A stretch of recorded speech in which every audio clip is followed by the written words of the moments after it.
Whenever you get on a roll, that's when the train derails. So true. For those of you that think I have multiple personalities, I do not. It is one core personality, but we are split into tiny little fragments. But the other voice is masculine. The reason why he's masculine, honestly, I don't know.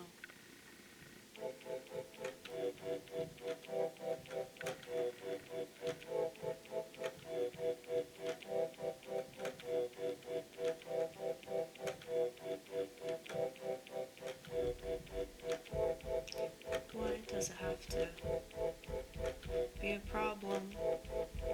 Think that you just want it to be a problem. You never seem to solve them with this attitude, do you? Just saying. Isn't it you that I'm supposedly paying to know the information, to tell me what's what? Let me tell you. And I won't get paid to, but I don't need to and I don't want to.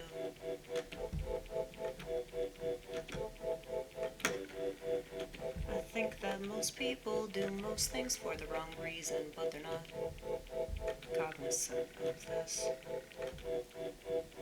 Nor are they conscious of damn near anything. So you can imagine how livid life is. 'Cause I get so unnerved by the way people behave. And it's like they're encouraged to stay enslaved in this mentality that always makes them out to be somebody's victim. And I think that's the way they like it. 'Cause at least if they're a victim, then they don't have to be anything else.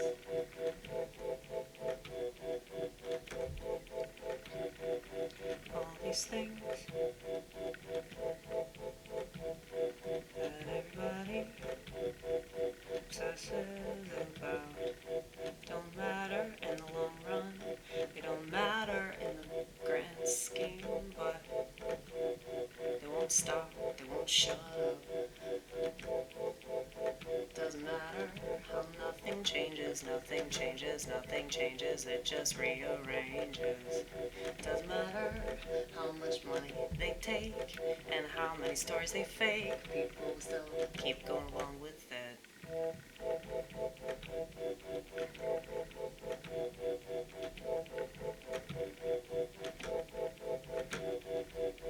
And that's why I get angry. And that's why I don't wanna be in this world.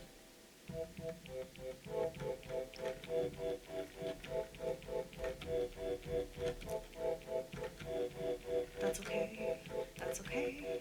If I'm uncomfortable, I'm supposed to be. Think about that. All the people that are comfortable in this fucking shithole. I mean, I feel like that's why so many people lost their fucking minds during COVID. I've always been uncomfortable, so COVID was I feel kind of bad about that. I do, because I looked at all these normal people, like my parents, that were not going anywhere and doing anything because they were so terrified, and comic friends of mine not leaving their fucking house, and oh my goodness. I hung out with this friend of mine, and this was the last time I hung out with him because just what I'm about to describe, you'll understand. He's wearing a mask in his fucking house, dude. And this was after we smoked a bunch of weed together. And so it was obviously you're just so brainwashed on all these different levels that you can't process, just the stupidity of your existence. You smoke weed with somebody that you know doesn't believe in the same, stuff that you believe in, right? You smoke weed with somebody, and then you put on a mask in your own house around this person as if suddenly that's supposed to protect you from whatever you weren't concerned about before when you were doing drugs. I just find it funny. It's like people that wear a mask and like smoke a cigarette. It's like, really, dude? Now, granted, I'm sure that like smoking is still better for you than wearing a mask. So, just keep smoking, whatever it is. Like, just keep that shit up and don't wear a mask. How about that? Anyway. What was I saying?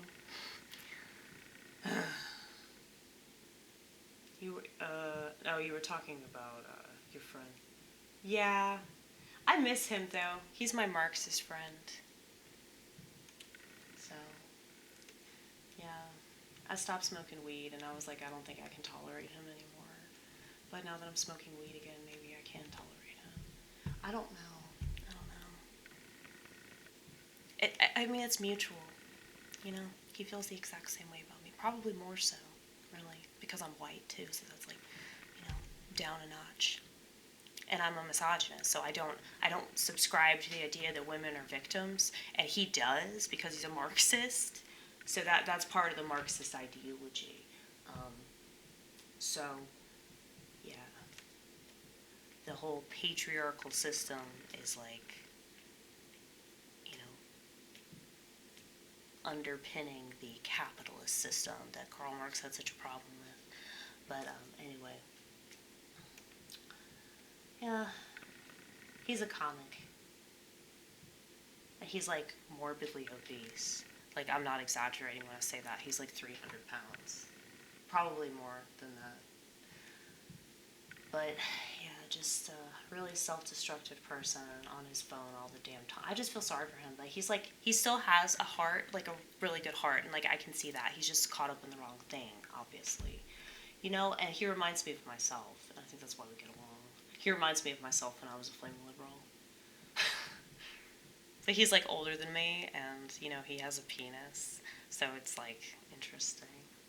He's like another version. Anyway, he's like if I had a penis and I were like morbidly obese, and I were from like, I think he's from El Salvador.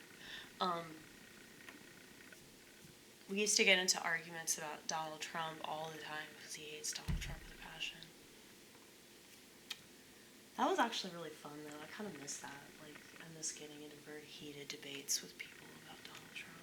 And, like, not even really liking Donald Trump. But still, like, fighting to the death. I'm kidding. I'm not that serious about anything. But, like, I just find it funny, though. Like, Donald Trump made me realize how much of an actual comic I was. Because at the time, it was like all these comedians were having a fucking meltdown over him being elected. And it was like, how can you call yourself a comedian if you're this fucking sensitive and like... I just saw the humor in the whole situation. And I guess what I think, this is my own humble opinion of comedy, but I feel like if you're any good at it, it's because you see things from a bird's eye view. So you're looking at the bigger picture of it, and I feel like because of politics, but mainly because of the phones, because of the social media, but it's like the politics, political correctness, rather, they capitalize on that. Because keep in mind, with the social media, it's like when you're constantly putting yourself out there in all these different ways. So before the internet, it's like you were just a person, and you just advertised yourself as like, this is what I'm doing in my career, and you had flyers, or you had like a calling card or some shit. But now it's like you have that all over the internet, so you can have all these different social media sites where you promote your shit.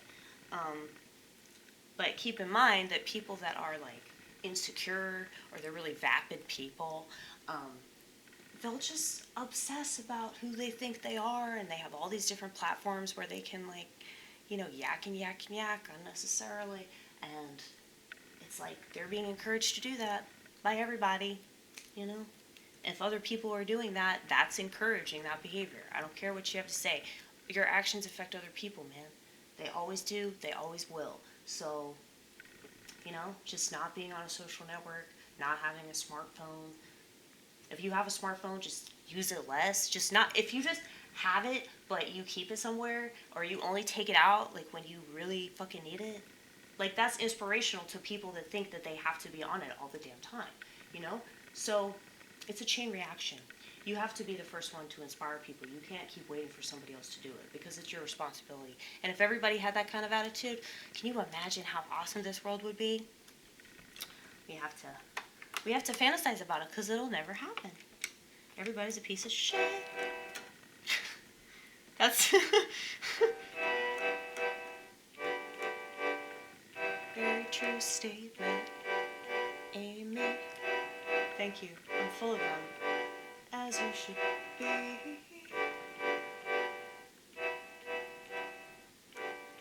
I can't play too loud because of my neighbors. I wanna be considerate.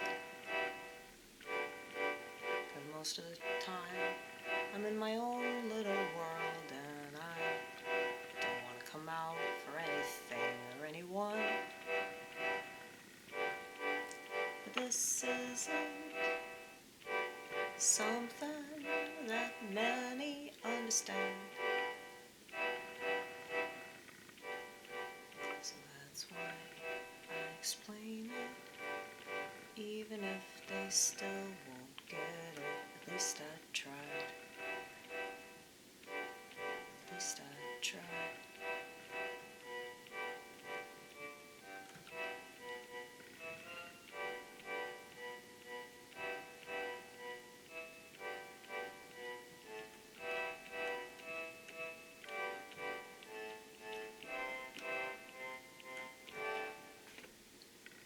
Shit on purpose just to fuck it up.